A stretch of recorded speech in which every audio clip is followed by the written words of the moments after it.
ஹல்லேலூயா. கர்த்தருக்கு ஸ்தோத்திரம். நாம் அதை இப்படி படித்தோம், கர்த்தர் எனக்காக ஒரு காரியத்தை ஆண்டவர் செய்வார். ஆமென். பாருங்கள், இந்த வேத பகுதியை நீங்கள் படிக்கும் பொழுது சவுலின் நாட்களில் ஒரு பயங்கரமான யுத்தத்தை சந்திக்க வேண்டிய ஒரு சந்தர்ப்பம், ஒரு சூழ்நிலை அங்கே ஏற்படுகிறது. இஸ்ரவேல் ஜனங்களுக்கு பல சந்தர்ப்பங்களில் பல யுத்தங்களை அவர்கள் சந்தித்தார்கள். அப்படி அவர்கள் சந்திக்கிற ஒரு யுத்தம் பெலிஸ்தியர்களோடு நடந்த ஒரு பயங்கரமான ஒரு யுத்தத்தை அவர்கள் சந்திப்பதற்கான ஒரு பெரிய ஒரு சூழ்நிலை அவர்களுக்கு உருவாகிறது. அந்த எதிர்ப்புறம் பார்த்தால் ஏராளமான பராக்கிரமசாலிகள், ஏராளமான ஜனங்கள் இருக்கிறார்கள். வேதம் சொல்லுகிறது கிட்டத்தட்ட 30,000 பேர் எதிரிகளின் பக்கத்தில் இருக்கிறார்கள். ஆனால் இந்த சவுலின் பக்கத்தில் இருக்கிறவர்கள் மிக குறைவு, கிட்டத்தட்ட 600 பேர் மட்டும்தான் இருக்கிறார்கள்.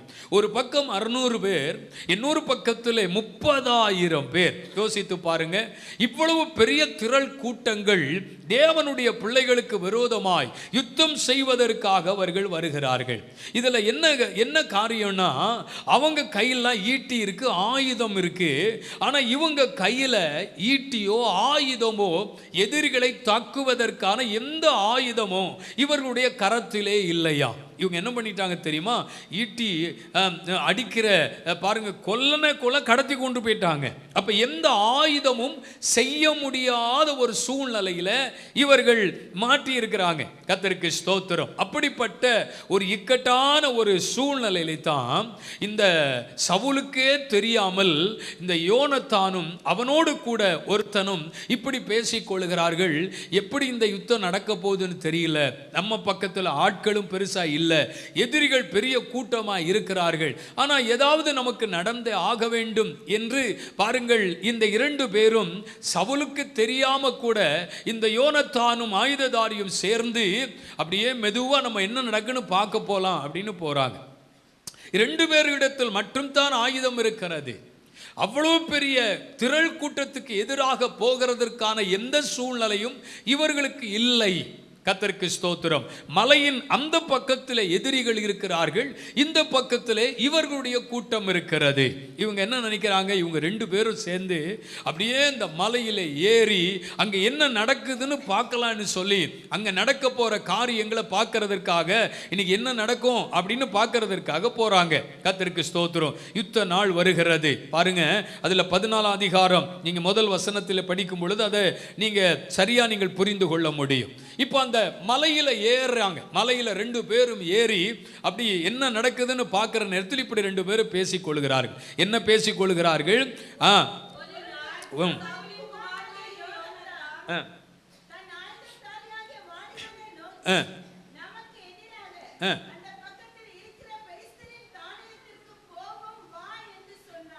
அங்க நீங்க தொடர்ந்து படிச்சீங்கன்னா அந்த பெலிஸ்தியனுடைய தானியத்திற்குள்ள நம்ம போவோம் அப்படிங்கிறாங்க. இப்ப 2 பேரும் மலையில ஏறி அங்க இருக்கிற சத்துருக்களை பார்த்த உடனே, எதிரிகளை பார்த்த உடனே, எதிரிகள் இவங்க 2 பேரையும் பார்த்துட்டாங்க. இந்த 2 பேரை பார்த்த உடனே உங்களுடைய மனசுக்குள்ள என்ன நினைக்கிறாங்கன்னா, நீ வா என்றால் என்ன செய்யணும்? போகணும். அப்போ பாருங்க, ஒருவேளை நீ அங்கே நில்லு அப்படின்னு சொன்னா பாருங்க, நாம நின்று விட வேண்டும், போகக்கூடாது. கர்த்தர் இதுல ஏதோ ஒரு காரியத்தை நமக்காக செய்வார் அப்படிங்கிற ஒரு விசுவாசத்தோடு நம்பிக்கையோடு அந்த மலையில ஏறி நிற்கும் பொழுது ஒரு அடையாளத்தை கேட்கிறார்கள்.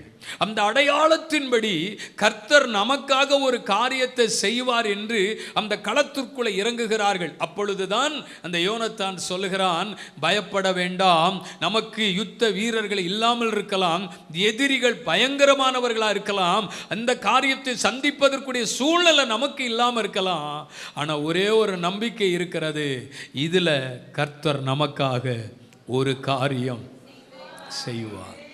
அல்லேலூயா, ஆமென். அதனால தான் பின்னால் ஒரு பேனர் வச்சிருக்கிறோம், 2 மலை இருக்குது, அந்த மலைக்கு இடையில ஒரு ஆறு போகுது. நீங்கள் பார்த்துருக்க மாட்டீங்க. கர்த்தருக்கு ஸ்தோத்திரம். அதில் கர்த்தர் நமக்காக ஒரு காரியம் செய்வார்னு அங்கே வச்சிருக்கோம். ஆமேன்னு சொல்லுங்க பார்க்கலாம். கர்த்தருக்கு ஸ்தோத்திரம். நன்றாய் கவனிக்க வேண்டும். இன்றைக்கு கர்த்தர் நமக்கு ஒரு தீர்க்கமான ஒரு காரியத்தை சொல்றார். கொஞ்சம் பேரை கொண்டாகிலும் அநேகம் பேரை கொண்டாகிலும் நமக்கு ஒரு காரியத்தை செய்ய ஆண்டவரால் முடியும். நீங்க இருக்கிற சூழ்நிலை இன்னைக்கு ஒருவேளை உங்களுக்கு சாதகமா இல்லாம இருக்கலாம். நீங்க வாழ்ந்து கொண்டிருக்கிற வாழ்க்கையினுடைய நிலைகள் அடுத்து என்ன நடக்க போகிறதோ என்று நீங்கள் பயந்து கொண்டிருக்கலாம். ஒருவேளை கடந்த வருஷத்தில் நடந்த சில காரியங்களை பார்த்து, கடந்த வருஷத்தில் கடந்து போன சில சூழ்நிலைகளை பார்த்து, ஐயோ இன்னும் இதைவிட பயங்கரமான காரியமாய் ஒருவேளை இருக்குமோ என்று நினைக்கலாம். ஆண்டவர் உங்களுக்கு தீர்க்கமா திட்டமா சொல்றாரு, பயப்படாத, சூழ்நிலையின் நடுவிலே நான் ஒரு காரியத்தை உனக்காக செய்ய போகிறேன். சூழ்நிலையை பார்த்து திரும்பாத, பிரச்சனையை பார்த்து திரும்பாத, உன் வாழ்க்கையில சந்தித்துக் கொண்டிருக்கிற அருமையானவர்களை காரியங்களை பார்த்து திரும்பாத. கர்த்தர் ஒரு காரியத்தை நமக்காக செய்வார். ஆமென். திரும்பவும் அறிக்கை பண்ணுவோம், ஒரு காரியத்தை எனக்காக கர்த்தர் செய். எனக்கு ஒரு காரியம் நடக்கும். இந்த வார்த்தை மட்டும் மனசுக்குள்ளே வந்துக்கிட்டே இருக்கணும். ஒரு காரியம் நடக்கும். இந்த வருஷம் ஒரு காரியம் நடக்க போகுது.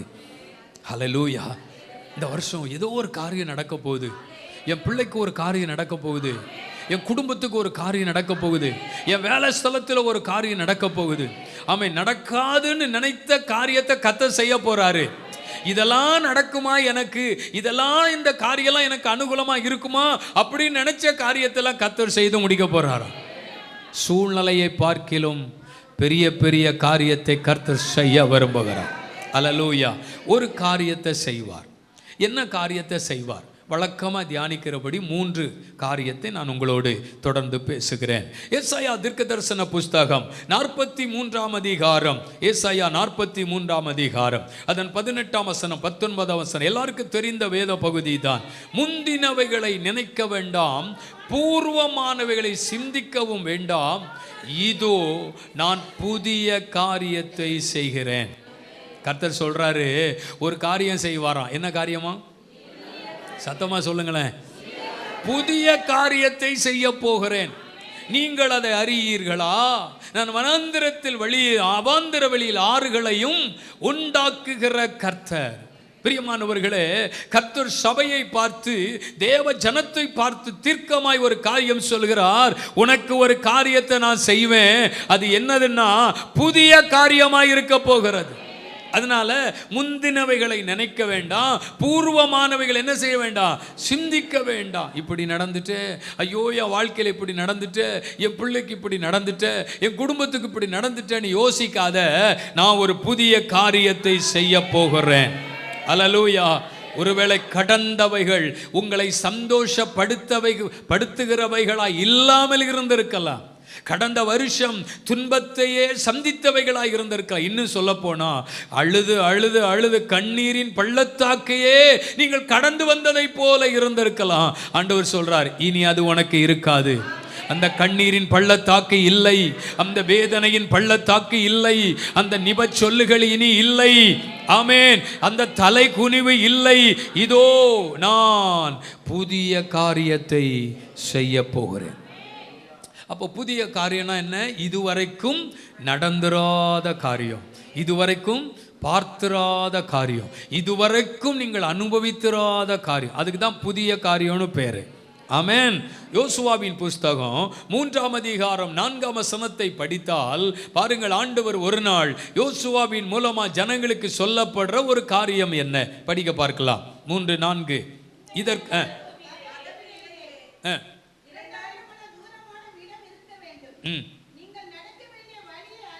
நீங்கள் நடக்க வேண்டிய வழியை அறியும்படிக்கு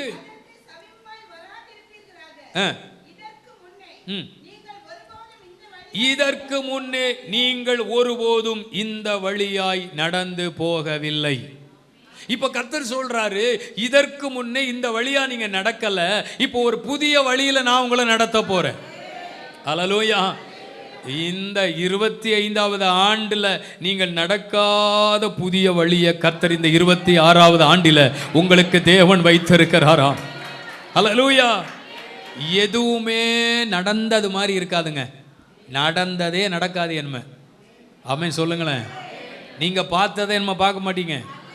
கர்த்தர் புதிய காரியத்தை செய்ய போகிறார்.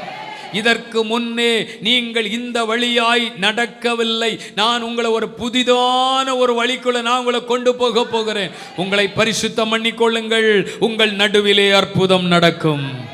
ஹல்லேலூயா. இதற்கு முன்னே நீங்கள் இதை பார்த்ததில்லை, நான் புதுசா கொடுக்க போறேன். என்னது? இதுக்கு முன்னால நீங்க இப்படி பார்த்ததில்லை, நான் இப்பதான் புதுசா தர்றேன்னு சொல்றேன். என்ன தெரியுமா? என்ன தெரியுமா? இதுக்கு முன்னால நீங்க இதை பார்த்ததில்லை, இதை நான் உங்களுக்கு புதுசாக தர்றேன்னு சொல்றாரு. என்ன சொல்றாரு தெரியுமா? மன்னா. சொல்லுங்க ஆமென். என்ன சொன்னார்? இதுக்கு முன்னே நீங்கள் இந்த மன்னாவை பார்த்ததில்லை, முதல் முறையாக பார்க்கிறார்கள். அதனால தான் கேட்டாங்க, இது என்ன அப்படின்னு கேட்டாங்க. அருமையானவர்களை, மன்னா அப்படின்னு சொன்னார். நான் சொல்லுகிறேன், இதற்கு முன்னே நீங்கள் இதை பார்த்ததில்லை, பார்க்காததை கர்த்தர் கொடுக்கிறார். ஆமென். அடுத்து சொல்கிறேன், இதற்கு முன்னே நீங்கள் இதையும் பார்த்ததில்லை. என்ன தெரியுமா? என்ன தெரியுமா? திராட்சரசம். ஆமென் சொல்லுங்க. இதுக்கு முன்னால ஆமென் அந்த திராட்சரசம் குடித்தவர்கள் எல்லாம் அவர்கள் வேறு விதமாய் சொல்லுகிறார்கள். ஆனால் ரெண்டாவது இந்த திராட்சரசம் குடித்தவர்கள் சொல்லுகிறார்கள், இதற்கு முன்னே நாங்கள் யாரும் இப்படி சாப்பிட்டதில்லையே. நான் சொல்கிறேன், இந்த வருஷம் இதுக்கு முன்னே நீங்கள் பார்த்ததில்லை, இதுக்கு முன்னே நீங்கள் நடந்ததில்லை, இதற்கு முன்னே நீங்கள் அனுபவித்ததல்ல, இதற்கு முன்னே நீங்கள் ருசித்ததல்ல. கர்த்தர் சொல்கிறாரு, புதிய காரியத்தை நான் செய்ய போகிறேன். விசுவாசிக்கிறீங்களா? விசுவாசிக்கிறீங்களா? ஹல்லேலூயா. ஆமென் ஆமென் சொல்லுங்க. ஹல்லேலூயா. நீங்க பார்த்ததில்லை, இதெல்லாம் எனக்கு நடக்குமா? கர்த்தர் சொல்றாரு, நட்டாத மரத்தை, நீ கட்டாத வீட்டை கர்த்தர் உனக்கு தருவார், கர்த்தர் உன் குடும்பத்துக்கு தருவார். இதுக்கு முன்ன நீ அதை பார்த்துருக்க மாட்ட. இதெல்லாம் எனக்கு நடக்குமா? இதெல்லாம் எனக்கு கிடைக்குமா? ஐயோ, எல்லாரும் போல நான் இருக்க முடியுமா? நினைச்சிருக்க முடியும். ஆனா ஆண்டவர் சொல்றாரு, உன் கண்களினால் நீ பார்த்திருக்கவே மாட்டா, ஆனா நீ அதை அனுபவிக்க நான் உனக்கு உதவி செய்வேன். Praise God. கர்த்தர் நமக்காக ஒரு காரியம் செய்வார்.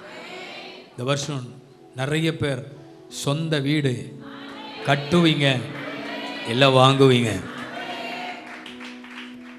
ஒரு அடி கூட வாங்குவதற்குரிய சூழ்நிலை இன்னைக்கு இல்லாமல் இருக்கலாம்.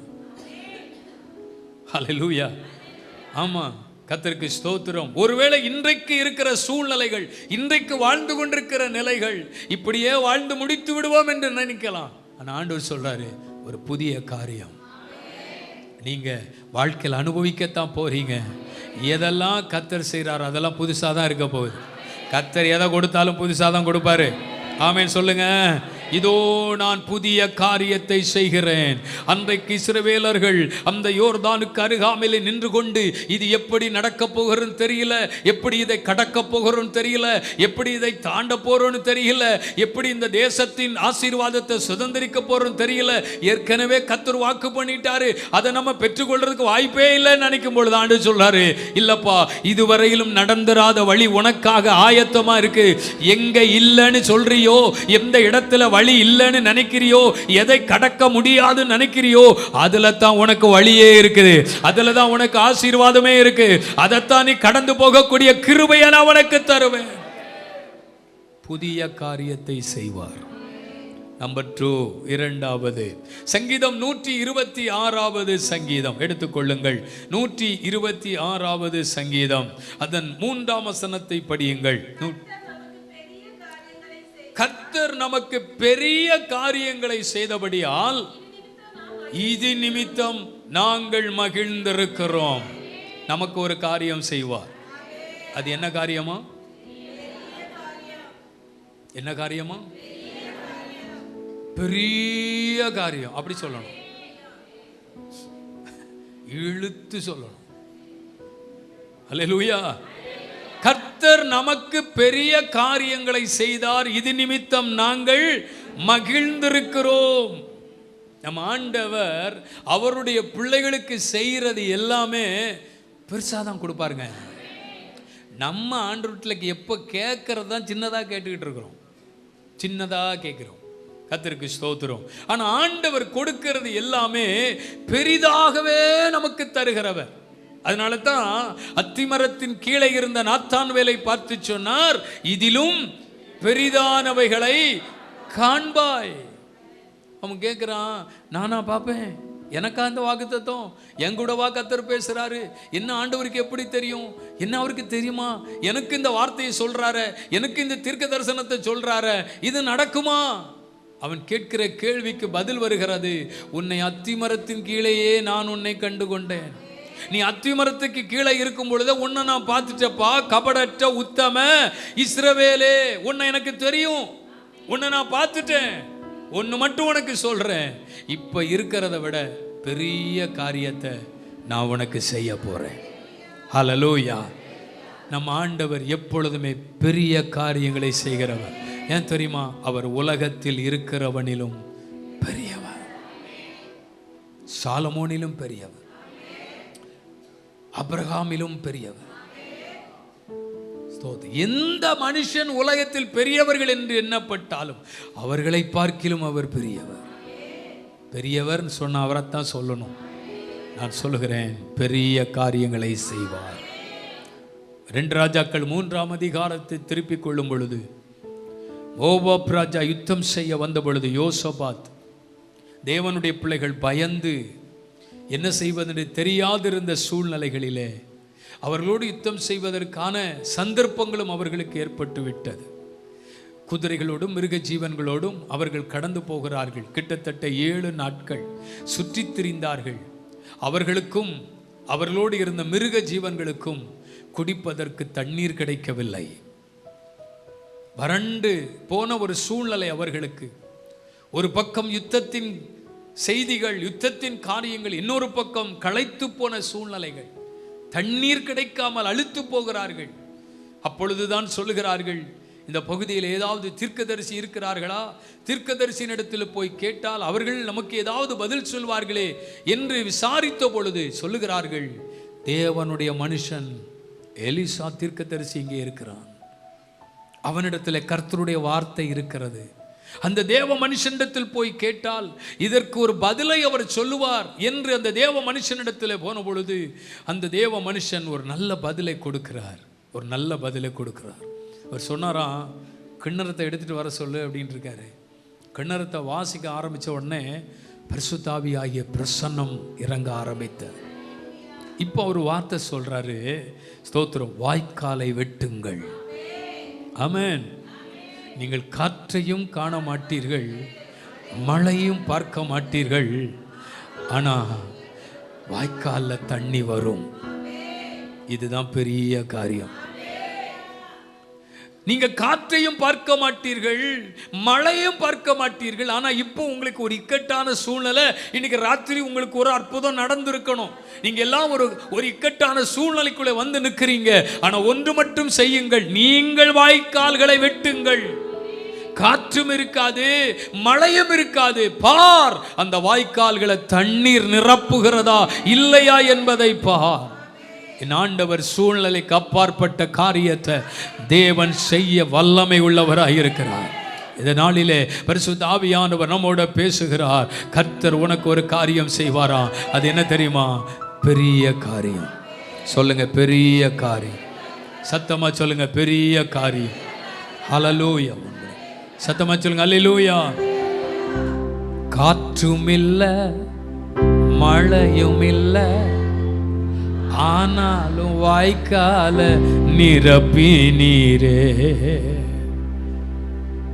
ஏன் பாட்ட ஆரம்பிச்சேன்னா, ஸ்தோத்திரம், சிலர் முன்னே பின்னே இப்பதானே பாடணும் ஒரு பாட்டு.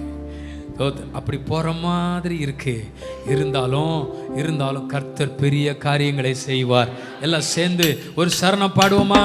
காற்றும் இல்ல, மழையும் இல்ல, ஆனாலும் வாய்க்கால நிரப்பி நீர். மறுபடியும் காற்று இல்ல,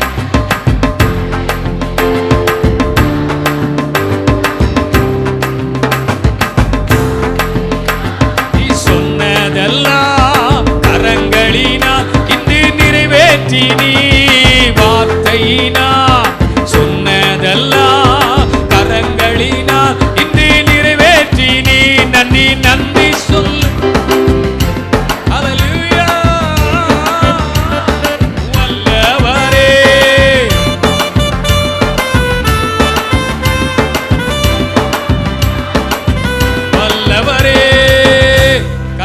பெரிய காரியத்தை செய்வார்னு விசுவாசம் இருந்தா சத்தம் வர்ற மாதிரி கையை தட்டி சத்தம் வர மாதிரி, வெட்கப்பட்ட தேசத்திலே கீர்த்தியும் புகழ்ச்சியும் ஆக்கினீரே.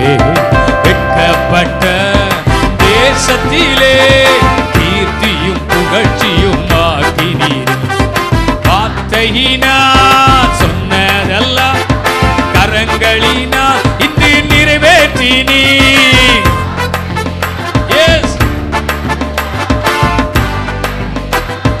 நிறைவேற்றினீ.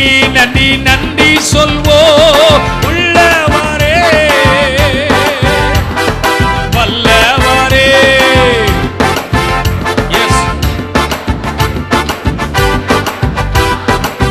மறுபடியுமே காற்றும் இல்ல மழையும் இல்ல, ஆனாலும் வாய்க்கால நிரப்பினீரே. காற்றும் இல்ல மழையும் இல்ல, ஆனாலும் வாய்க்கால நிரப்பினீரே. வார்த்தையினாலே சொன்னதல் இன்னும் நிறைவேற்றினீ. வார்த்தையினா சொன்னதெல்லாம் இன்னும் நிறைவேற்றினீ. நன்றி நன்றி சொல்வோ உள்ளவரே, காத்திடும் நல்லவரே,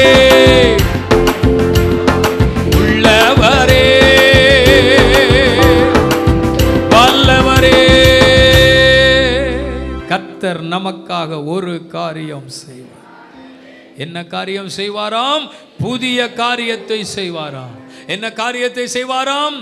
பெரிய காரியத்தை செய்வாராம். மூன்றாவது வாசிக்கலாம். யாத்திராகமம் 34ஆம் அதிகாரம். யாத்திராகமம் 34ஆம் அதிகாரம் அதன் 10ஆம் வசனத்தை படியுங்கள். அதற்கு அவர், இதோ நான் ஒரு உடன்படிக்கை பண்ணுகிறேன். எனக்கு எப்படியாவது வசனம் வந்தாச்சார் தான். நீங்க சண்டை போட்டாலும் சரி, பிரிச்சு பேசினாலும் சரி, எனக்கு வசனம் வரணும். சொல்லுங்க, இப்போ படிங்க.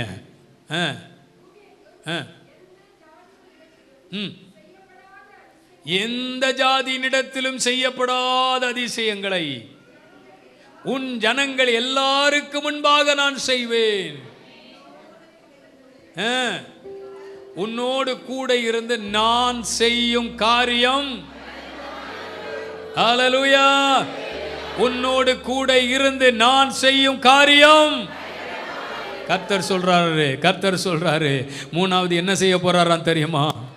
பயங்கரமான காரியத்தை செய்ய போறாராம். நமக்கு ஒரு காரியத்தை செய்வார். ஹல்லேலூயா. பயங்கரமான காரியம் அப்படின்னா பயப்படுற மாதிரி காரியம் இல்லை. பயங்கரமான காரியங்கிறது அசாத்தியமான காரியங்கள். ஹல்லேலூயா. மோசே கர்த்தர் அழைக்கிறாரு, மோசே கர்த்தர் கூப்பிடுறாரு. எப்பா வா, நான் உங்ககிட்ட பேசணும்ப்பா. இந்த ஜனத்துக்கு நான் சொல்ல வேண்டிய வார்த்தை உனக்கு சொல்ல போறேன். நீ காலையிலே உன்னை பரிசுத்தப்படுத்தி ஆயத்தப்படுத்தி என் சமூகத்தில் வந்து நில்லு, நான் உன்கிட்ட பேசுறேன் அப்படிங்கிறாரு. மோசே தேவனுடைய சத்தத்தை கேட்பதற்கு, தேவனுடைய வார்த்தையை கேட்பதற்கு தேவ சமூகத்தில் தன்னை ஆயத்தப்படுத்தி தேவ சமூகத்துக்கு போகிறான். தேவ சத்தம் கேட்பது என்பது அது ரொம்ப ஒன்றும் ஈஸியாக கிடையாது. நான் அப்படி நடந்து போயிட்டு இருந்தேன், காதில் அப்படி கேட்டுச்சு, இந்த பக்கமாக திரும்பினேன், இப்படி கேட்டுச்சு. அப்படிலாம் கேட்காது, அப்படிலாம் கேட்காது. தேவன் ஒரு மனிதனோட பேசுவதற்கு அந்த மனிதனை கர்த்தர் சரிப்படுத்தி தான் அவருடைய வார்த்தைகளை அனுப்புவார். இப்ப சொல்றாரு, ஆயத்தமாகி வா. உன் கூட எதையும் என்ன செய்யாத, கூட்டிட்டு வராத, எதையும் உன் கூட இழுத்துட்டு வராத, நீ தனியா வாப்பா அப்படின்னு கூப்பிடுறாரு. தேவ சமூகத்தில் வந்து நிற்கும் பொழுது அவனுக்கு தேவனுடைய சத்தம் தொனிக்கிறது. ஓ, கர்த்தர் சொல்லுகிறார், பார், இதுவரைக்கும் நடந்திராத பயங்கரமான காரியத்தை நான் இனிமே செய்ய போகிறேன். ஹல்லேலூயா. சபையே, தேவ ஜனமே, கர்த்தர் இந்த நாளில் உங்களுக்கு வாக்கு பண்ணுகிறார். உங்களோட கட்ட திட்டமா பேசுறார். இதுவரைக்கும் நடந்திராத அசாத்தியமான காரியங்கள், எந்த மனிதனாலும் செய்ய முடியாத, எந்த நபராலும் கொடுக்க முடியாத, எந்த மனிதனாலும் திருப்திப்படுத்த முடியாத, எந்த மனிதனாலும் செய்ய முடியாத அசாத்தியமான காரியத்தை நான் உனக்கு செய்ய போகிறேன். ஹல்லேலூயா. சாத்தியமற்ற நிலைகளை மாற்றி அசாத்தியமான நிலைகளை கர்த்தர் ஏற்படுத்த போகிறார். ஆமென். 66ஆம் சங்கீதம் 5ஆம் வசனம் சொல்லுகிறது, ஆமென், மனுபுத்திரரிடத்தில் அவர் நடப்பிக்கும் காரியங்கள் பயங்கரமானது அப்படின்னு சொல்றாரு. 66:5 வாசிக்கும் பொழுது அது மட்டுமல்ல, 145ஆம் சங்கீதம் 6ஆம் வசனத்தை வாசிக்கும் பொழுது எங்க பயங்கரமானதை செய்தாராம். படிங்க, இந்த வசனம் படிங்க, 145:6.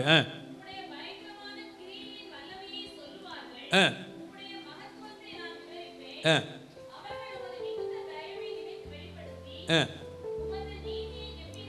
145:6 தான் படிச்சிங்களா? 145:6. சிவந்த சமுத்திரத்தில் தேவன் தம்முடைய ஜனங்களுக்கு பயங்கரமான காரியத்தை ஆண்டவர் செய்தாராம்.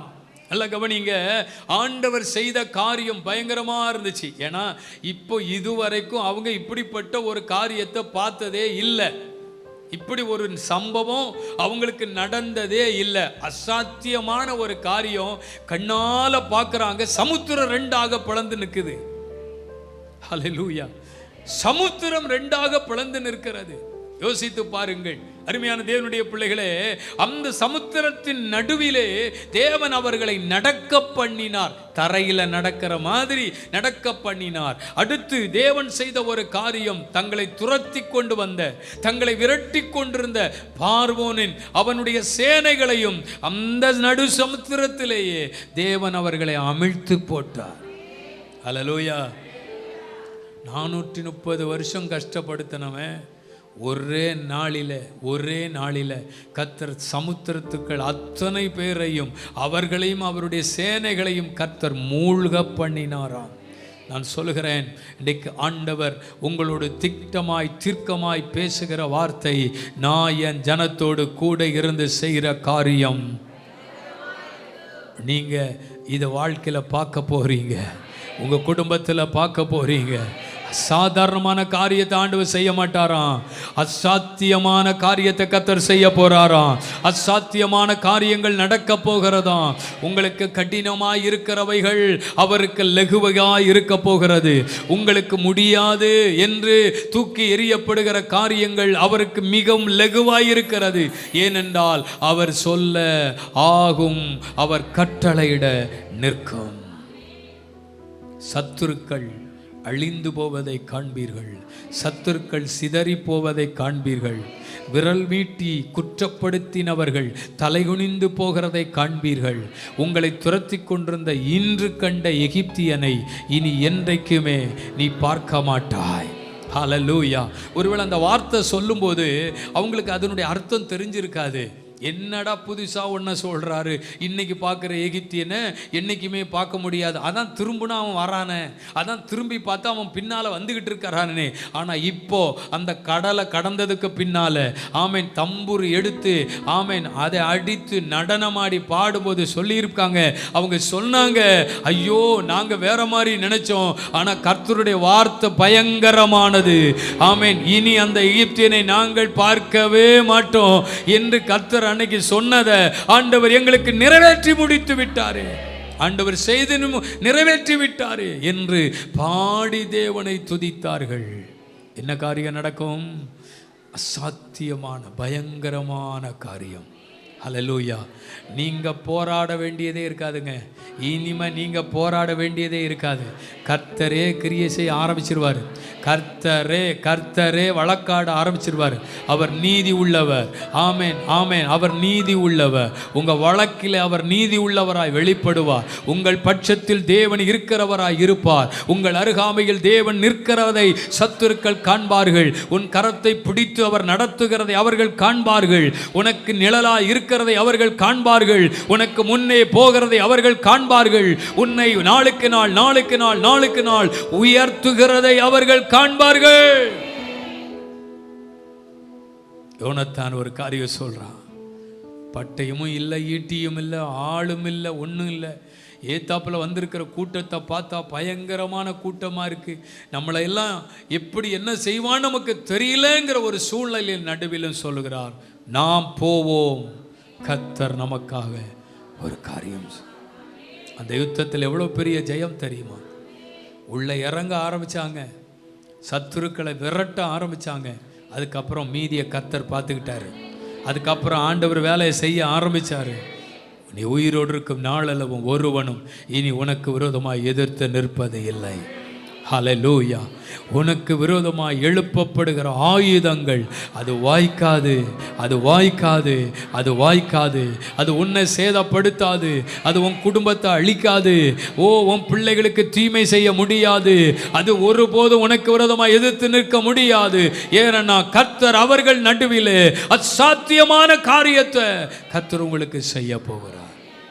ஒரு காரியம் செய்வார், ஒரு காரியம் நடக்கும்.